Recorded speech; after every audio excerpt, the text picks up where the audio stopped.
Igitondo cyiza cyo kuri tariki ya 23 ukwezi kwa gatanu 2026 ndabasuje kandi bifuriza komeza kugira ibihe byiza aho muri hose mu bice bitandukanye mu Rwanda no hanze y'igihugu cy'u Rwanda by'umwihariko mu karere k'ibiyaga bigari muri Uganda, Repubulika ya Demokarasi ya Kongo, Uburundi n'igihugu cya Tanzania. Ikaze rero mu makuru yacu yo muri iki gitondo, hari amakuru mashya amaze kumenyekana ku rupfu rwa Kabuga Felicien. Uyu nguyu wahoze ari umunyemari ukomeye cyane mu Rwanda ndetse bikanavuga ko yateye inkunga jenoside yakorewe abatutsi mwaka w'igihumbi kimwe magana cyenda mirongo cyenda na kane. Yapfiriye irahe mu Buholandi aho yari amaze igihe afungiwe. Mbere gato yuko tuza kugaruka kuri aya makuru mashya ku rupfu rwa Kabuga Felicien, reka mbanze mbahe inshamake y'andi makuru y'ingenzi agezweho muri aka kanya. Amakuru akomeje kugenda avugwa hirya no hino, reka duce muri Repubulika ya Demokarasi ya Kongo mbabwire ko urupfu rw'umugabo ukomoka muri RDC rwateje imyigaragambyo muri Irlande. Imbaga y'abantu bateraniye imbere y'ingoro y'inteko ishinga amategeko ya Irlande mu murwa mukuru wa Dublin, bigaragambya basaba ubutabera nyuma y'urupfu rwa Yves Sakila, umugabo wakomokaga muri Repubulika ya Demokarasi ya Kongo. Sakila yapfuye amaze gufatwa n'abashinzwe umutekano hanze y'iduka rikomeye i Dublin ibicuruzwa rizwi nka Arnott's. Uyu mugabo rero yapfuye tariki ya 15 Gicurasi 2026 nyuma yo gufatwa akekwaho kwiba muri iryo duka riherereye mu muhanda ukorerwamo ubucuruzi bwinshi cyane mu mujyi wa Dublin. Amashusho yakwirakwijwe ku mbuga nkoranyambaga yagaragaje abagabo batanu bamufashe bamuryamisha hasi mu gihe cy'iminota hafi 5, bamwe bamutsikamira ku mutwe no mu ijosi, ibintu byakuruye uburakari bukomeye cyane mu gihugu hose. Abigaragambya bavuga amagambo asaba ubutabera bagira bati ubutabera kuri Yves Sakila, kandi ngo nta guhisha ukuri, nta gutinza iperereza. Hari abafataga ibyapa byanditseho amagambo agaragaza ko ubuzima bwe bwari bufite agaciro, ndetse banibutsa ubutumwa bwa Black Lives Matter bwamamajwe muri Leta Zunze Ubumwe za Amerika nyuma y'urupfu rw'umwirabura witwaga George Floyd muri 2020. Ibi byatumye rero benshi bagereranya urupfu rwa Sakila Yves n'urwa Floyd wapfuye umupolisi amutsikamiye ku ijosi mu gihe kirekire ubwo yafatwaga. Laure Zoya ni Vice President w'umuryango w'abanyekongo baba muri Irlande, yavuze ko abanyekongo batuye muri icyo gihugu kandi batangiye kugira ubwoba ndetse bumva batagitekanye. Minisitiri w'intebe wa Irlande Michael Martin yavuze ko hakenewe iperereza ryimbitse kugira ngo hamenyekane ukuri ku rupfu rwa Yves Sakila. Polisi yavuze ko iri gukusanya amashusho yafashwe na kamera zo ku muhanda ndetse n'ayakwirakwijwe ku mbuga nkoranyambaga mu gihe ibisubizo kandi by'isuzuma ry'umurambo bitaratangazwa. Iyi nkuru yakomeje gukurura impaka muri Irlande zijyanye n'irondaruhu, gukoresha imbaraga z'umurengera ku bashinzwe umutekano n'uko abirabura kandi bafashwe muri iki gihugu muri sosiyete muri rusange. Muri amakuru kandi mu buryo bw'incamake, reka mbabwire ko Minisitiri w'Ububanyi n'Amahanga w'u Rwanda Ambasaderi Olivier Nduhungirehe akaba rero yaragiranye ibiganiro na mugenzi wa Maroc yitwa Nasser Bourita bagaruka ku mubano w'ibihugu byombi, ndetse amushyikiriza ibaruwa Perezida Kagame yageneye umwami Mohamed wa gatandatu. Ibiganiro by'impande zombi kandi byabaye ku itariki 21 Gicurasi 2026 i Rabat, byibanze ku gushimangira umubano n'ubufatanye hagati y'u Rwanda n'ubwami bwa Maroc. Ubutumwa bwashyizwe hanze bugaragaza ko Minisitiri Ambasaderi Olivier Nduhungirehe yahaye mugenzi we ibaruwa Perezida Kagame yandikiye umwami Mohamed wa gatandatu. Ubutumwa Ambasaderi Nduhungirehe yanditse kuri X buvuga ko ibaruwa ya Perezida Kagame ikubiyemo ubutumwa bwo gusaba gushyigikira kandidatire ya Madame Louise Mushikiwabo mu muryango wa Francophonie. Ubutumwa bwe Perezida Kagame kandi yasabye umwami Mohamed wa gatandatu wa Maroc gushyigikira kandidatire ya Louise Mushikiwabo, umwanya w'umunyamabanga mukuru w'umuryango w'ibihugu bikoresha ururimi rw'igifaransa, amatora azaba ku itariki ya 14 na 16 Gushyingo i Siem Reap muri Cambodia. Mushikiwabo naramuka atowe kandi azaba ayoboye manda ya gatatu. Akora agahigo kakozwe na Abdou Diouf wo muri Senegal wabaye umunyamabanga mukuru wa Organisation Internationale de la Francophonie kuva muri 2003 kugeza 2014.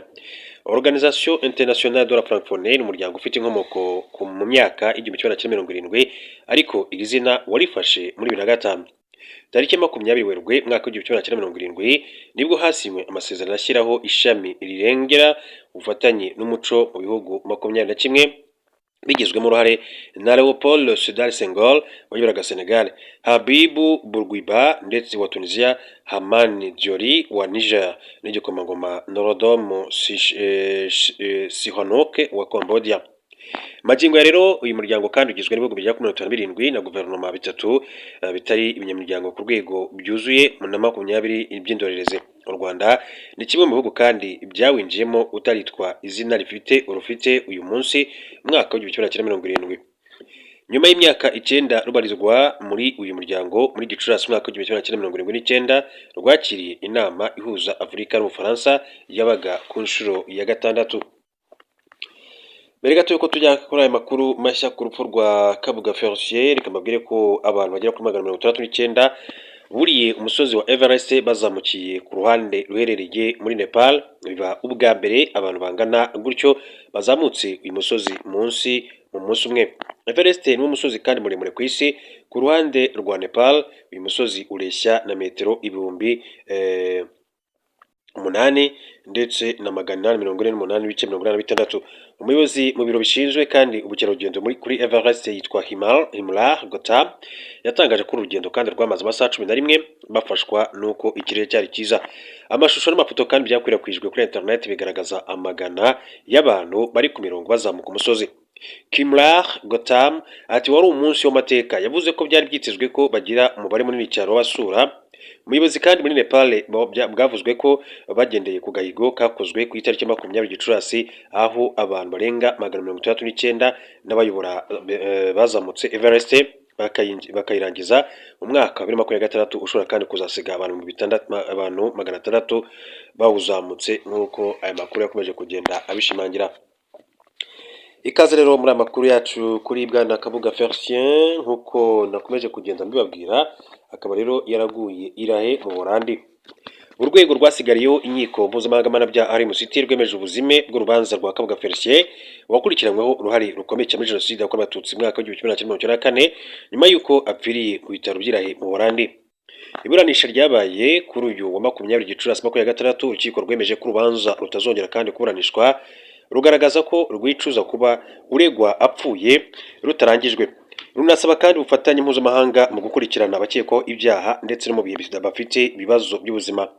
Inteko ishinga amategeko yaburanishije urubanza yari igizwe n'abacamanza batatu bayobowe na Ian Bonomi, Mustafa Baji ndetse na Margaret M. de Guzman. Urukiko rwerekanye ko bibabaje kuba urubanza rwa Kabuga Felicien kandi rutarangiye ngo urukiko rufateho icyemezo cy'uko uregwa ahamijwe ibyaha cyangwa se agizwe umwere. Mu mubiranishirize y'imanza nshinjabyaha, urupfu rw'uregwa utarahamwa n'icyaha ruba impamvu y'ubuzime bw'urubanza. Ni ukuvuga ko hatabaho gukomeza kandi urubanza mu gihe uregwa gukora icyaha yamaze gupfa. Umucamanza Ian Bonomi nawe kandi yakomeje agaragaza ko urupfu rwa Kabuga Felicien rushimangira ko hakenewe ubufatanye mpuzamahanga n'ubutabera mpuzamahanga. Yibukije kandi ko urwo rubanza rwa Kabuga Felicien ari rwo rwa nyuma uru rukiko ruranishije ku byaha bya jenoside yakorewe abatutsi n'ibyaha byakorewe muri Yugoslavia.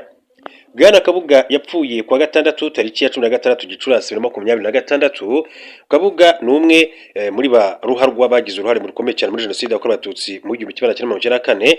Yamaze kandi imyaka 26 yishe ubutabera, aho yakingirwaga ikibaba n'ibihugu byo mu burengerazuba bw'isi abifashijwemo n'umuryango we. Yafatiwe mu Faransa muri Gicurasi 2020 akurikiranyweho icyaha cya jenoside, umugambi wo gukora jenoside no gushishikariza abantu gukora jenoside. Uyu mugabo kandi yakurikiranyweho ibyaha byibasiye inyokomuntu birimo ubwicanyi, ubuhotozi no kurimbura abantu, byose byakozwe mu 1994 muri jenoside yakorewe abatutsi.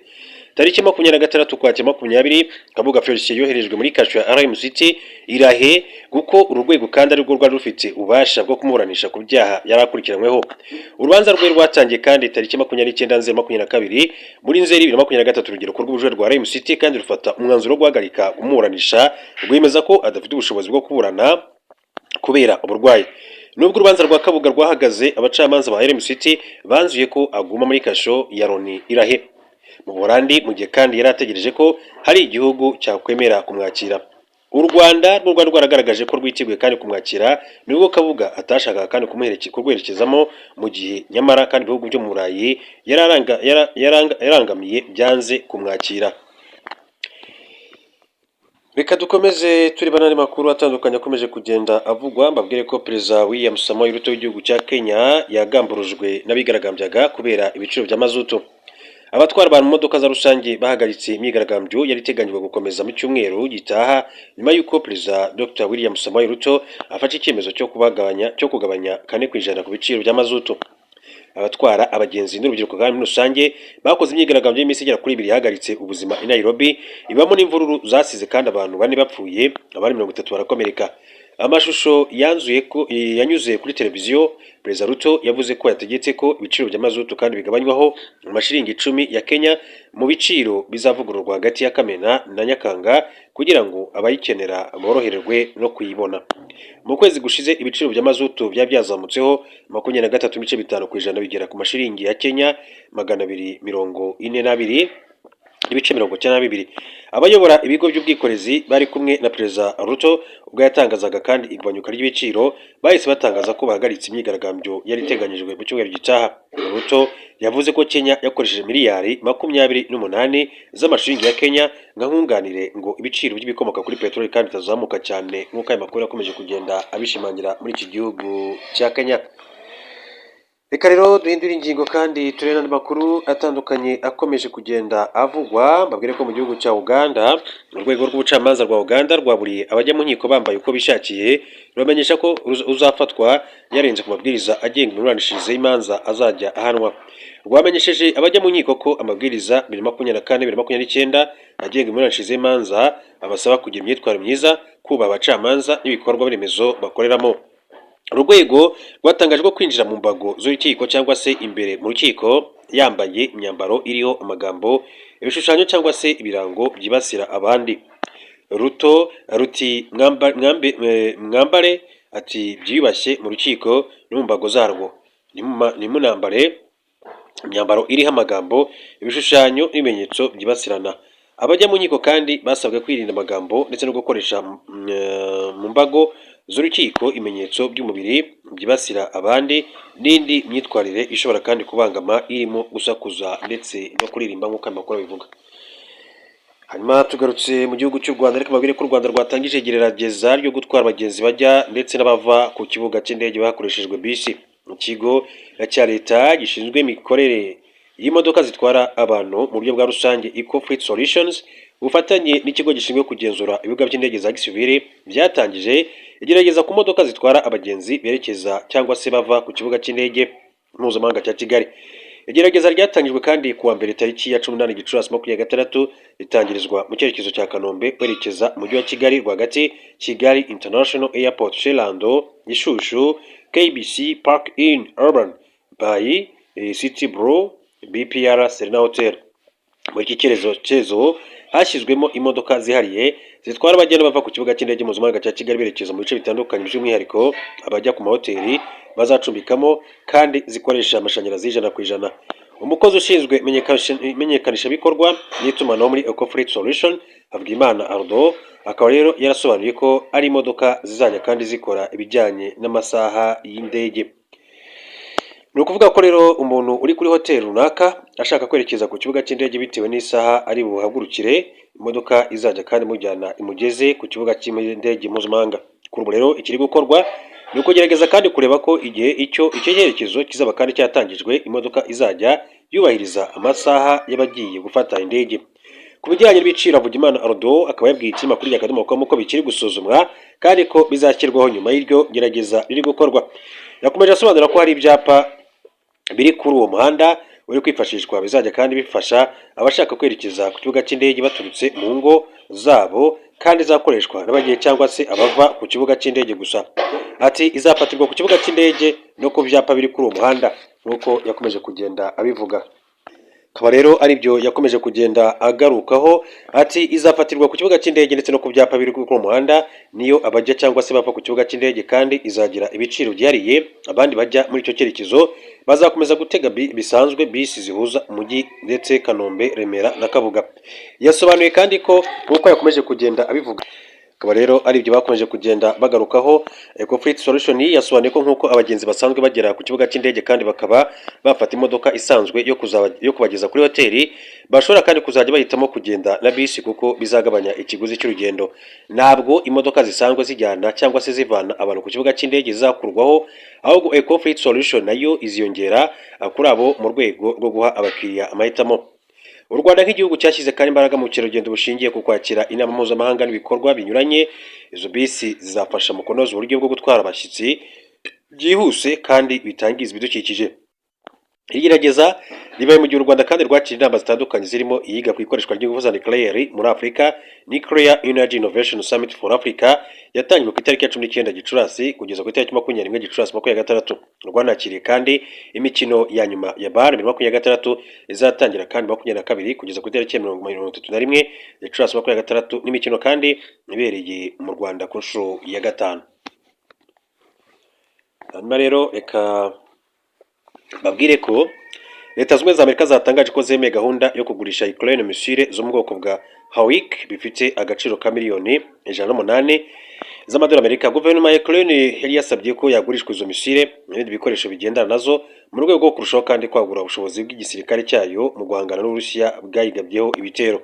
Amerika yatangaje ko kwemera kugurisha Ukraine izo ntwaro bizayifasha mu kuzamura urwego rwayo rwo gucunga umutekano. Ubutumwa yashyize hanze bukomeza bugira buti kugurisha izo ntwaro bizazamura ubushobozi bwa Ukraine ku bitero byo muri ibi bihe n'ahazaza. Ukraine ntabwo izagira imbogamizi zo gukoresha ibi bikoresho mu ngabo zayo. Hawk cyangwa se Homing All the Way Killer ni intwaro zikoreshwa mu gucunga umutekano mu kirere zakozwe na Amerika, zigenewe kurinda igihugu cyangwa se ibirindiro bya gisirikare, indege z'umwanzi ndetse no guhangana n'ibindi bitero byo mu kirere, nk'uko amakuru akomeza kugenda bishimangira.